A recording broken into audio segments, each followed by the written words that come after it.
Have you ever bought something you couldn't afford just to impress people who don't even care? Maybe you've posted a photo of a life you're not really living. Maybe you've said yes to things you hate just because saying no would make you look weak. You tell yourself, I need to prove myself.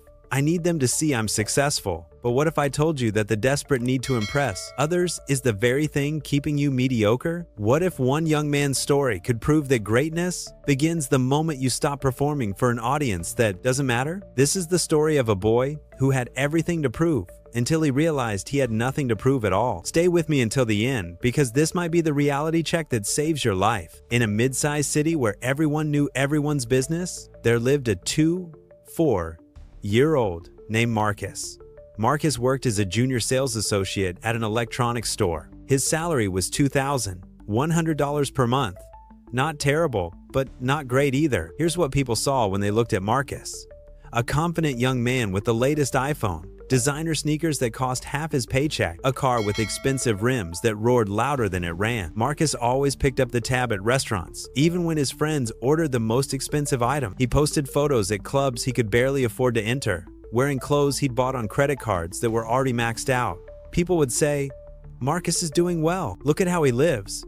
But here's what they didn't see. Marcus lived in a basement apartment with mold on the walls and a landlord who threatened eviction every month. His car, the one with the fancy rims, had 200,000 miles on it and broke down twice a month. The engine light was permanently on. Those designer clothes? He owned 3 outfits that he rotated and photographed from different angles for social media. His credit card debt was $18,000 and growing. Every night, alone in his dark apartment, Marcus would open his banking app. Balance, $47. Credit available, $0. Rent due in 4 days, $850. And the panic would rise in his chest like a wave. But more than the financial stress, Marcus suffered from something deeper, a gnawing emptiness. Every like on social media felt good for exactly 30 seconds. Every compliment from acquaintances felt hollow because he knew it was based on a lie. Every time someone said, "You're doing so well," he wanted to scream, "I'm drowning and you can't even tell." Marcus had a younger sister, Kaya, still in college. She was the smart one, the focused one. She studied computer science, worked part-time at the library, and lived in a tiny dorm room with secondhand furniture. She dressed in simple clothes, had an old laptop, and didn't care what anyone thought. One Sunday, Marcus drove to visit her at university. His car barely made the 40-mile trip. When he arrived, she was in the library studying. She looked up, surprised. "Marcus, what are you doing here on a Sunday?" He tried to smile. "Just wanted to see my little sister. Maybe take you out for lunch?"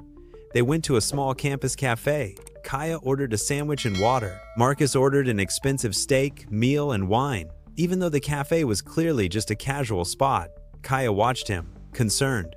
"Marcus, why did you order that? This place doesn't even do steak well." "I can afford it," he said defensively. She put down her sandwich. "Can you though?" The question hit him like a punch. What's that supposed to mean? "Marcus, I see your posts. The clubs, the clothes, the flex. But I also noticed you never talk about saving money or building anything real. You look stressed. You look tired. And you're my brother. So I'm going to be honest. You look like you're pretending." Marcus felt anger rise. "I'm doing fine. Better than fine. I have things you don't have." "You have things," she said quietly. "But do you have peace? Do you have savings? Do you have a plan?" He wanted to argue, but the words died in his throat because she was right. That night, driving back to his basement apartment in his dying car, Marcus's check engine light started flashing. Then the car shut down completely on the highway. It was 11 p.m., cold, and he was stranded. He called a tow truck. Cost $200. Money he didn't have. He sat on the side of the road for 45 minutes waiting, watching car after car pass him by. And in that cold, dark moment, something inside him broke, not with sadness, with clarity. "What am I doing?" he whispered to himself. "I'm 24 years old, broke, in debt, stressed every single day, and for what? So strangers on Instagram think I'm winning?" He looked at his phone. 3,000 followers. Most of them people he'd never even spoken to, and not one of them was coming to help him right now. The tow truck driver, a man in his 50s named James, arrived and loaded Marcus's car. On the drive to the mechanic, James asked, "Rough night?" "Rough life," Marcus muttered. James glanced at him. How old are you, son? 24. Let me guess. You're working hard, but you're also trying to look successful? Marcus was startled. How did you? Because I did the same thing at your age, James said, shaking his head. I bought a Rolex I couldn't afford, leased a BMW, went to expensive clubs. By 26, I was $30,000 in debt and miserable. What changed? Marcus asked. James smiled. I met a man who taught me something that saved my life. He said, the moment you stop trying to impress people is the moment you start impressing yourself. Marcus sat quietly, absorbing the words. Who was this man? His name was Mr. Vincent. He was a janitor at the building where I worked. Drove a 15-year-old truck. Lived in a small house. Dressed in simple clothes. And you know what? He was the richest man I ever met. Richest? How? Because he was free, James said. No debt, no stress, no need to prove anything. He told me, James, you're spending money to impress people who are also broke and pretending. Meanwhile, you're destroying your own future. James pulled up to the mechanic shop. It's going to cost you about $800 to fix this car. Money you probably don't have, right? Marcus nodded, ashamed. Here's what I learned, James continued. Stop performing. Stop buying things to look successful. Start building things to actually be successful. There's a huge difference. He handed Marcus a business card. This is Mr. Vincent's number. He's retired now, but he mentors young people. If you're serious about changing your life, call him, but only if you're ready to hear hard truths. Marcus took the card and stared at it. The next morning, Marcus called Mr. Vincent. They agreed to meet at a small diner. Mr. Vincent arrived in an old Toyota, wearing jeans and a plain shirt. He was 68 years old, with kind eyes and calloused hands. They sat down, and Mr. Vincent studied Marcus for a moment. So, James sent you. That means you're in trouble. Marcus nodded. I'm $18,000 in debt. My car just died. I can't pay rent, and I've been lying to everyone about how well I'm doing. Why? Mr. Vincent asked simply. Because I thought success meant looking successful. Mr. Vincent leaned back. And how's that working out? It's destroying me. Good, mister, Vincent said firmly. Because you can't rebuild until you admit the foundation is broken. He pulled out a napkin and drew 2 circles. This is you right now, he said, pointing to the first circle. You're spending 100% of your energy on your external image, your car, your clothes, your social media, your reputation. You think that if you look successful, you'll feel successful. But here's the truth. External validation is a drug. You need more and more of it, and it never satisfies you. He pointed to the second circle. This is who you need to become. Someone who spends 100% of their energy on internal growth. Your skills, your savings, your character, your knowledge. You stop asking, what will people think? And start asking, what will this cost me long term? Marcus stared at the 2 circles. But won't people think I've failed if I stop showing off? Yes, mister, Vincent said bluntly. And that's the test. Can you let them think you've failed while you're actually building? That's the difference between boys and men. Boys need applause. Men need progress. He leaned forward. Marcus, I'm going to give you a challenge. It's going to hurt. It's going to embarrass you. But if you do it for 6 months, I promise you, your entire life will change. What's the challenge? Marcus asked. Mister, Vincent pulled out a notebook and wrote 3 rules. Rule 1, the zero flex rule. For the next 6 months, you will not buy a single thing to impress anyone. No new clothes unless necessary. No restaurants unless you can truly afford them. No social media posts showing off. If you're buying something, ask yourself, is this for me or for them? If it's for them, you don't buy it.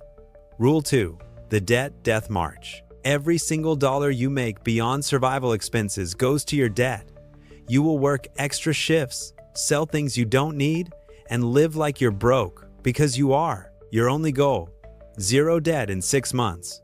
Rule 3, the skill stacking hour. Every day, 1 hour, you will learn a skill that increases your income potential. Sales techniques, public speaking, Excel, copywriting, whatever your industry values. 1 hour, no excuses, no negotiation.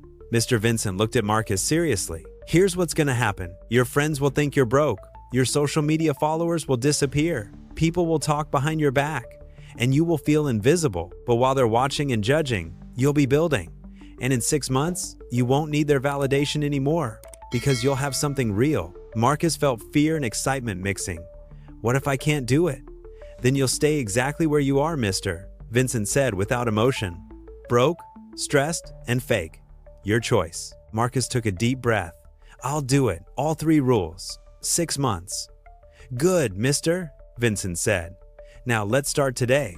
What's the first thing you're going to sell? Marcus thought about his designer sneakers, his expensive watch, his gaming console, things he'd bought to impress people who weren't even in his life anymore. Everything, he said quietly. The next morning, Marcus posted all his designer items online. Shoes, watch, clothes, even his expensive rims. Within 3 days, he'd made $4,200. It felt humiliating. It felt like admitting failure.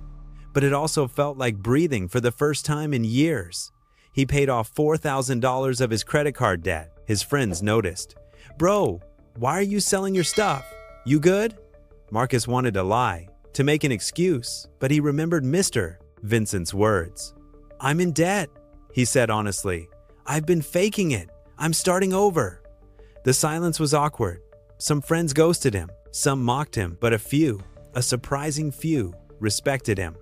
Marcus stopped going to clubs, stopped posting on social media, stopped picking up tabs at restaurants. He started working double shifts at the electronics store. He woke up at 5:30 a.m., worked 9 to 6, came home, spent 1 hour learning advanced sales techniques through free YouTube videos, then worked a second job delivering food until 11 p.m. It was exhausting.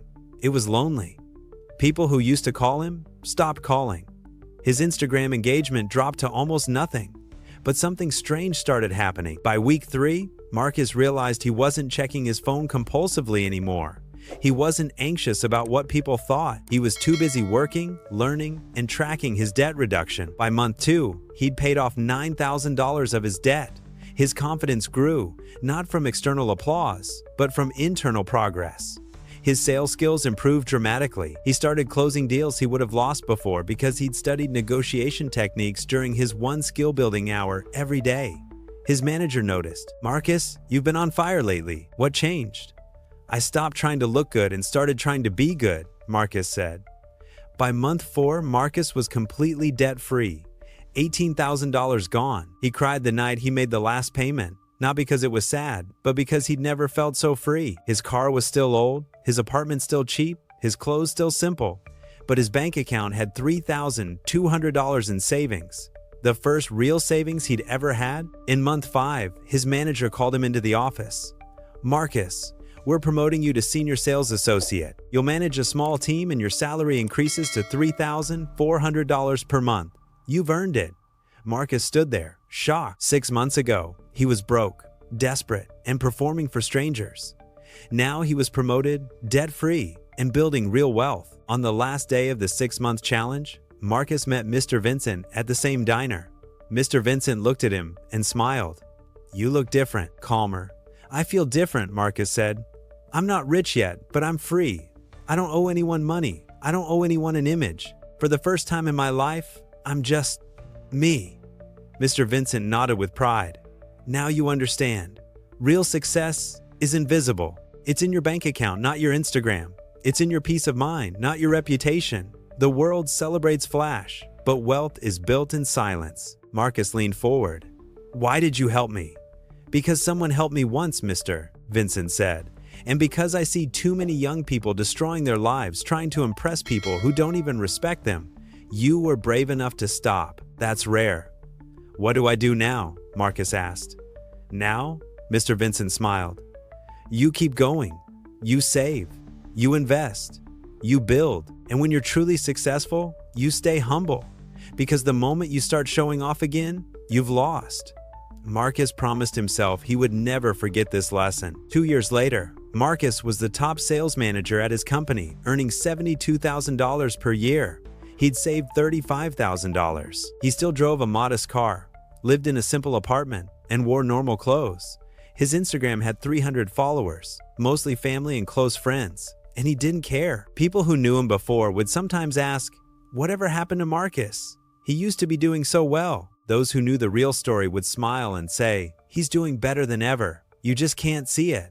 My friend, Marcus's story is proof of something powerful. Your need to impress others is a prison, and the key to escaping that prison is simpler than you think. Stop performing.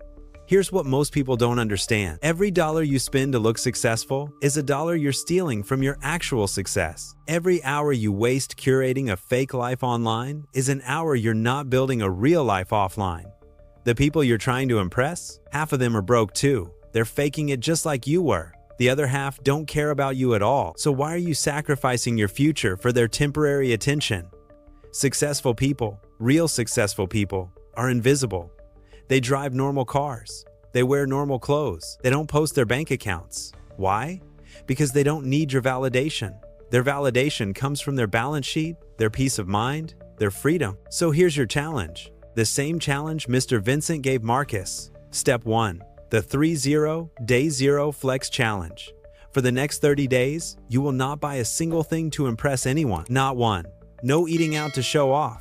No new clothes for the flex. No social media humble brags. Every purchase must be asked this question: is this for me or for them? If it's for them, don't buy it. Step 2. The Debt Destruction Plan. Write down every single debt you have. Credit cards, car loans, personal loans, everything. Then create an aggressive payment plan. Cut expenses ruthlessly. Sell things you bought to flex. Work extra hours if you have to. Your goal? Debt freedom, no matter how long it takes. Step 3. The Invisible Growth Hour. Every single day, spend 1 hour building a skill that will increase your income. Not watching motivational videos, not scrolling. Learning, sales, coding, writing, speaking, whatever increases your value in the marketplace. 1 hour, every day.